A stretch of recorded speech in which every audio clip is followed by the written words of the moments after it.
The house felt unnervingly silent that night. Claire lay in bed, wide awake, her eyes fixed on the ceiling as the faint hum of the refrigerator drifted up from downstairs. Her father was away on a work trip, her mother supposedly asleep. At 16, Claire was no stranger to quiet. Yet this silence felt wrong, oppressive, heavy, like a weight pressing against her chest. Then it came, a soft creak, the faint scrape of a shoe against wooden flooring.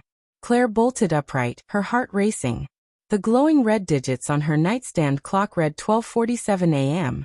Sliding out of bed, her bare feet chilled by the floorboards, she tiptoed toward her bedroom door. Through the narrow crack, she caught a glimpse of a shadow moving down the hallway. It wasn't her father. This figure was taller, broader.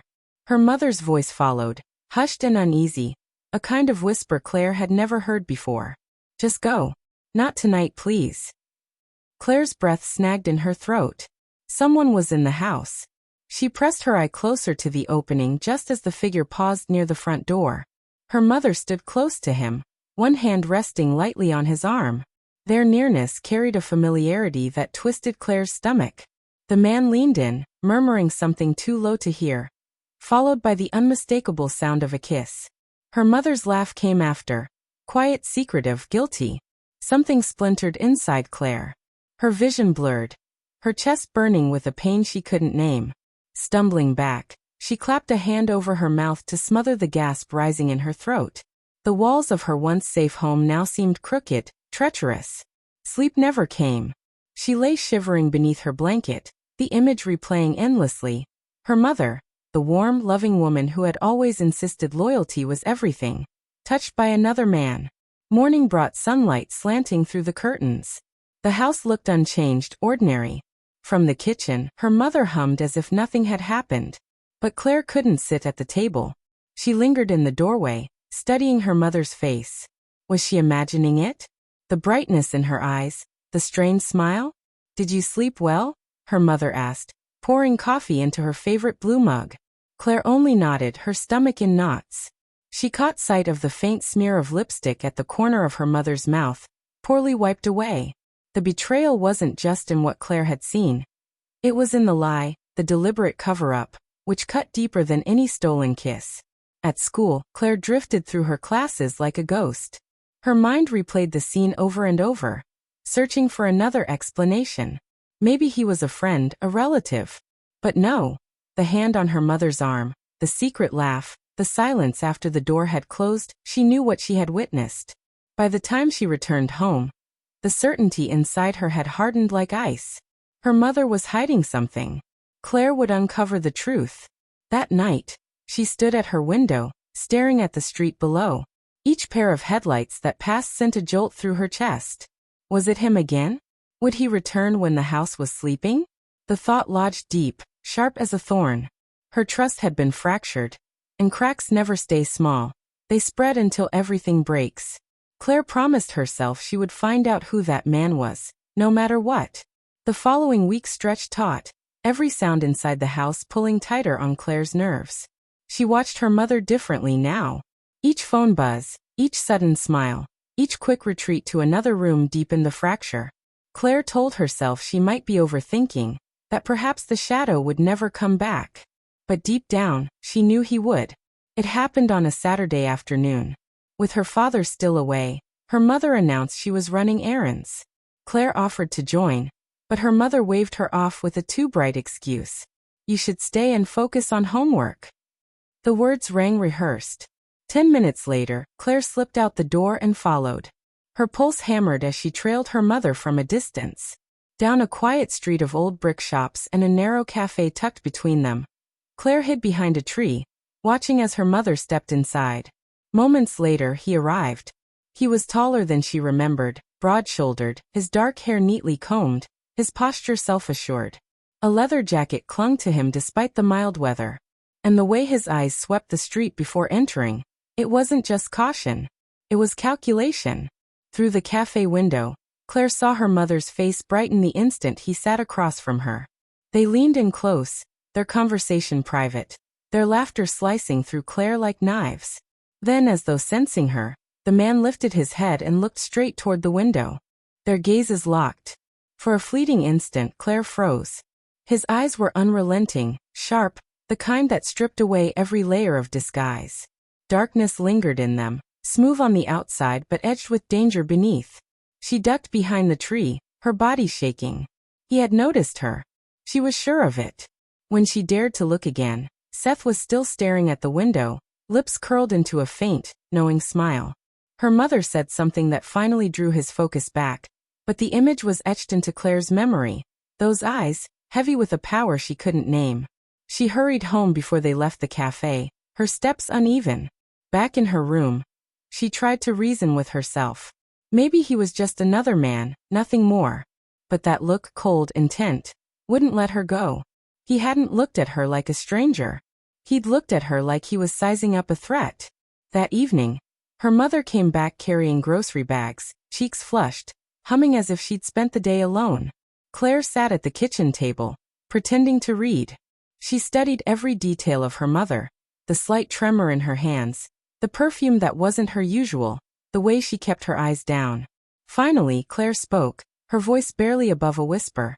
Who was he? Her mother froze, then forced a brittle smile. Who was who? The man at the cafe. Silence stretched. For a moment, Claire thought she might confess. But then her mother laughed nervously. You must be mistaken. Claire clenched her fists beneath the table. The denial stung more than the lie. She wanted to shout, to force the truth out, but the words lodged in her throat. Later, lying in bed, her thoughts circled back to the man's stare. He wasn't just stealing her mother's attention. He was watching her. And those eyes told her he wouldn't stop at secrets. Claire knew she couldn't keep pretending. If she wanted to understand who he was and what he wanted, she would have to face him, whether her mother admitted the truth or not. The air in the house thickened after the cafe. Her mother acted as if nothing had changed, but Claire caught every detail. The quick checks of her phone, the sudden smiles that vanished when Claire entered the room, the way her shoulders tensed when the doorbell rang. Each detail was another piece of evidence. Claire didn't press her again. Not yet. Instead, she waited, observed, collecting moments like stones she'd eventually throw. But the distance between them grew, and by the time her father returned from his trip, the house felt like a stage where everyone was stuck playing their roles. That night, they sat together for dinner for the first time in weeks. The table was neatly set, roast chicken, potatoes, vegetables. But beneath the soft glow of the lights, tension hung thick, like the air before a storm. Her father talked about his meetings, oblivious to the quiet battle unfolding across the table. He asked Claire about school, her classes, her college plans. She answered curtly, her gaze fixed on her mother who barely touched her food.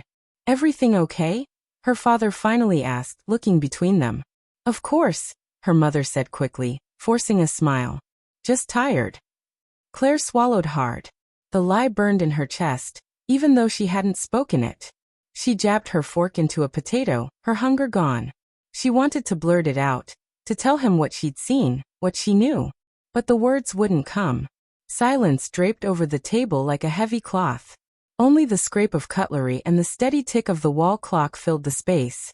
Claire's eyes stung with unshed tears. She wondered if her father could sense it too, the fracture in their family. Her mother's phone buzzed on the counter. She jumped, nearly spilling her glass. Work, she muttered, hurrying to the kitchen to answer. Her voice lowered, but Claire caught fragments. Asterisk yes. Tomorrow. I can't now. Asterisk. Her father chewed quietly, brow furrowed, but said nothing. Claire's hands trembled in her lap.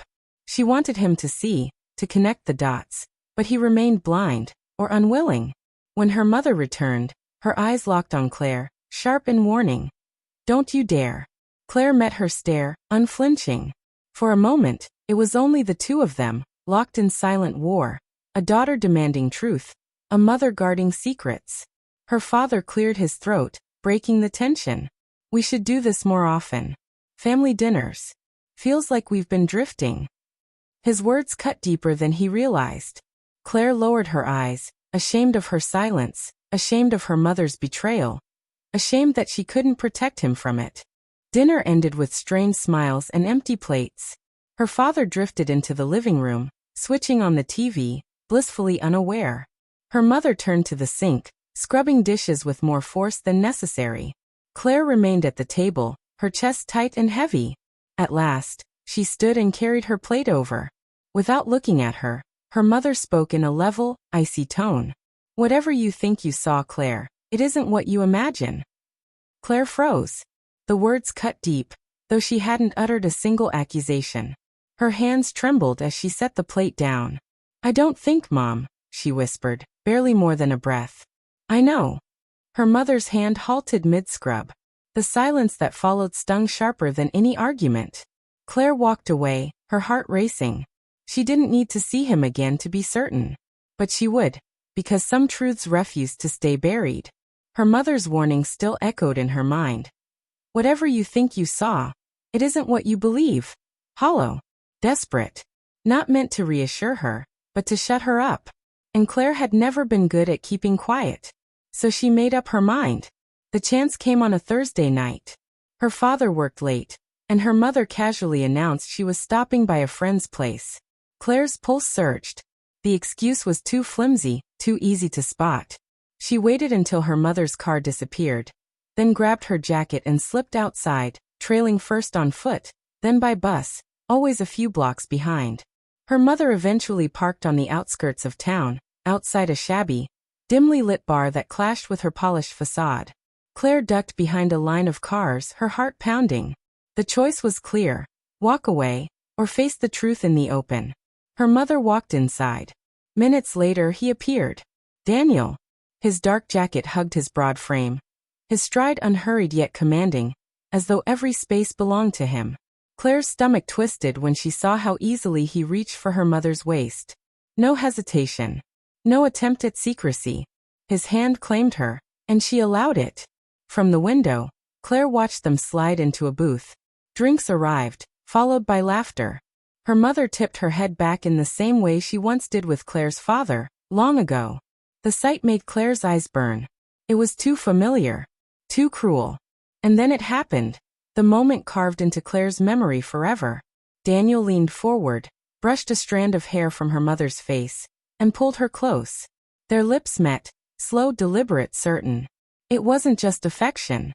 It was possession. Claire clutched a nearby lamppost, nails digging so hard into her palm that her skin broke. She wanted to rush in, to scream, to drag her mother home. But her legs refused to move, trembling with fury and betrayal. The kiss ended, but the image was burned into her. It was no longer a secret. They weren't hiding because they had no intention of hiding. Claire stumbled back into the shadows, gasping. She couldn't watch another second. The truth was seared into her like fire. Her mother had chosen someone else. And worse, that someone wasn't just charming. He was calculating. By the time Claire returned home, the house felt colder than ever. She slammed her bedroom door, collapsed onto the floor and hugged her knees. The sobs came hard, but they weren't the tears of a child. They were the tears of someone who fully grasped betrayal. Later, when her mother came back humming as if nothing had happened, Claire stayed upstairs, feigning sleep. But her mind spun with plans. If her mother wouldn't confess, Claire would uncover the truth herself. She would watch. She would wait. And she would find every crack in Daniel's carefully built mask. Then she'd decide what to do with it. That night, sleep never came. Each time she closed her eyes, she saw their lips meeting, sharp and clear as broken glass. By morning, exhaustion dragged at her body, but fury drove her forward. She couldn't pretend anymore. Silence was poison. And if her mother thought she could smother the truth with excuses and smiles, she was gravely mistaken.